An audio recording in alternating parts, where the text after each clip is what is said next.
If you've tried fixing your posture for a while, you've probably been told to do 100 different things, like you gotta strengthen your core muscles, or this one exercise will fix your rounded shoulders, or your pelvic misalignment is due to weak glutes, etc., etc. And while all this advice isn't necessarily bad, it's quite random and you're not sure what applies to you specifically. Well, the good news is that there are just 3 main postural dysfunctions causing the majority of the problems. Think of these postural dysfunctions as patterns, and once you're aware of these patterns, you'll be able to focus on the specific issues you have and work on the exercises that are right for you. So what are they? Number 1, rounded shoulders and forward head posture. I group these as one as they're very much related. Number 2, anterior pelvic tilt posture. Number 3, knee valgus and pronated feet. And I would even argue that up to 70% of folks have at least 2 of these to some degree. I'll go through each of these today in great detail and also give you some corrective exercises. But first, you might ask, why should I even care to improve these postural dysfunctions? Check out this diagram. Poor posture leads to poor movement patterns, which lead to inflammation and trigger points, and eventually that leads to injuries and back pain. I want to stress that it's not about attaining a perfect posture and alignment. No one has a perfect posture, but it's about improving things. Everyone can at least improve their posture to some degree from their current baseline. So let's dive into the first dysfunction, rounded shoulders and forward head posture. This postural dysfunction is so prevalent today because most of us spend hours scrolling on social media on our phones and working in front of our computers. Now, it is normal to have some kyphosis in the upper spine, but when the shoulders and neck move too far forward, that's when this posture becomes problematic. The practical problems rounded shoulders and forward head posture cause in real life are poor upper body and shoulder mobility, which can eventually lead to back pain. Imagine trying to reach overhead for something, and if you don't have the necessary upper body mobility, you will start overarching and overusing your low back muscles instead to fill in the mobility gaps. Also, this hunched position creates a C-shaped curve of the spine instead of our natural S-shaped curve, and this constant flexion strains the low back muscles and puts more pressure on those spinal discs. Forward head posture specifically strains the neck and shoulder muscles, which contributes to poor neck mobility and pain. You may also develop poor breathing mechanics, as it's harder to breathe when your posture is so contracted. Lastly, and most importantly, this posture can also make one look less attractive and older. Let's face it, when you improve your hunched posture and neck position, you look much better overall. I'll be diving into the anterior pelvic tilt posture soon, but first, how do we go about fixing this rounded shoulders and forward head posture? Here are 4 exercises you can start with. Firstly, we're going to stretch the pec muscles. Tight pecs can pull us into this rounded shoulder posture, so let's release it. You're going to come here to a door frame and make sure to place your elbow at a higher than 90-degree angle here at the door frame, and then all you're going to do is lean forward and feel the stretch right here. And you want to breathe and hold 30 to 60 seconds per side. Next, we're going to be releasing the sternocleidomastoid muscle, or SCM for short. The SCM muscle pops out here. You can see it when you turn your head to the side, bring your head slightly forward. It pops out right here on both sides. And when this muscle gets tight, it pulls the head forward. So that's why we want to release it. So the first thing I want you to do is just do a self-massage for it, okay? Before we stretch it. I'll show you how to stretch it.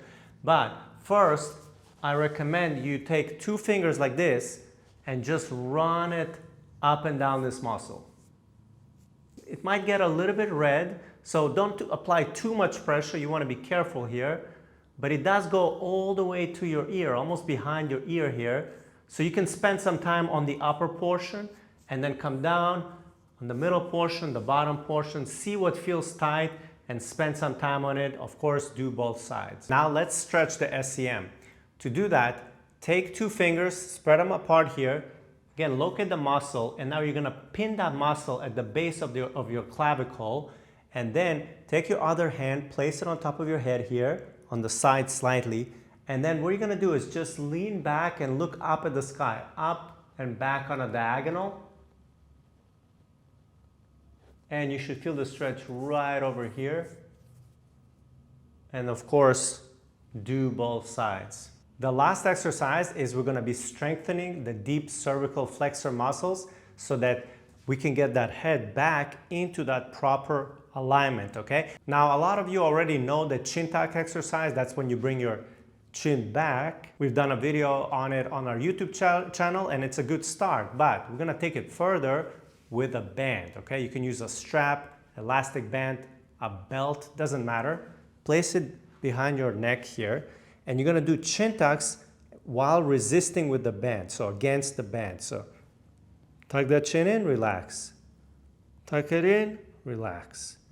Tuck it in, relax. You want to feel a packing in the front of the neck. You want to feel some contraction here in the front of the neck. And it's a very small movement, okay? So again, tuck your chin in, relax. And I'm actively resisting with my hands, okay? So I don't want too much movement here. So if you're doing this, that's incorrect, okay? You shouldn't move much at all. So tuck that chin in and just resist with your hands. Do about 10 to 15 of those per day. By the way, if you're enjoying this video so far, give us a like, share this video with a friend, and also check out Posture Flow app for the best follow-along posture exercises available now in the app stores.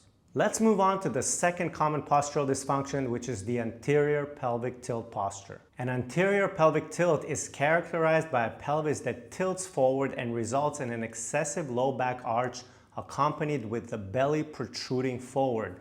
Now, everyone has an anterior pelvic tilt to some degree. It's natural, actually. The problem is when this pelvic tilt becomes excessive. If not addressed, this pelvic tilt posture can cause the following issues. Because of the increased low back arch, there's a lot of strain being put on the lumbar area, which can result in low back muscle pain and disc issues. Squatting can become dangerous with this type of posture.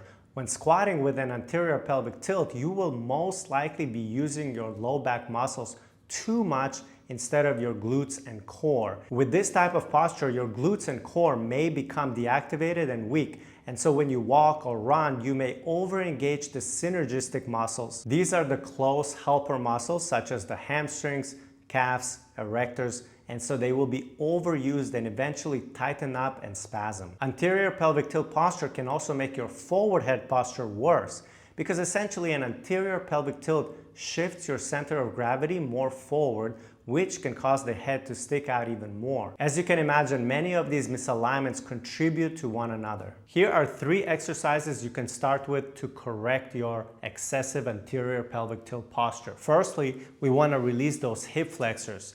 The best stretch for that is the kneeling hip flexor stretch here. Very important though, most people miss on how to do it properly.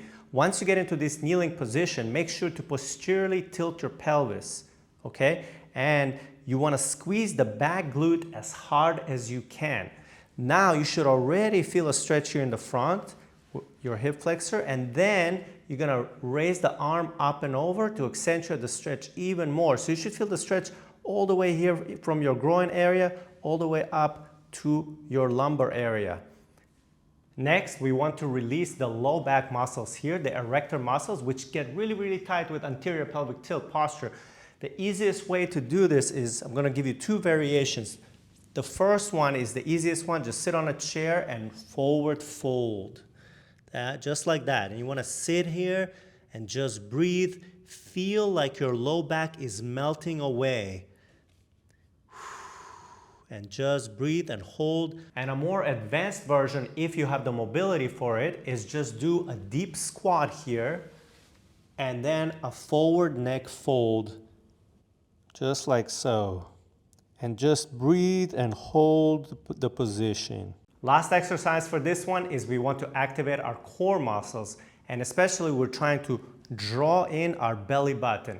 Okay, so we're going to be working on teaching the nervous system how to close the rib cage so that we can reverse the effects of anterior pelvic tilt, which is where the belly sticks out. So we're actually going to pull the belly in. One of the best exercises for it is just get on all fours here. This is a good starting one. And just pull your belly in. Suck that belly in And this is already a good start. You also want to feel like you're kind of pushing off the floor, spreading your shoulder blades apart as you're sucking that belly button in. Now you're going to be lifting one arm at a time while sucking that belly button in still, okay? So there should be no movement in the low back as you raise your arms up and down.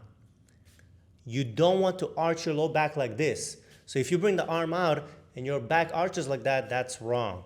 Okay, again, pull that center in, keep that stomach locked.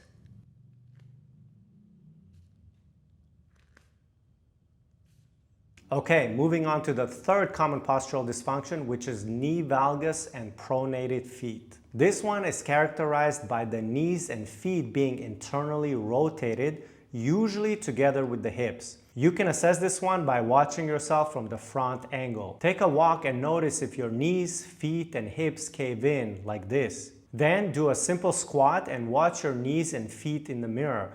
Do they cave in?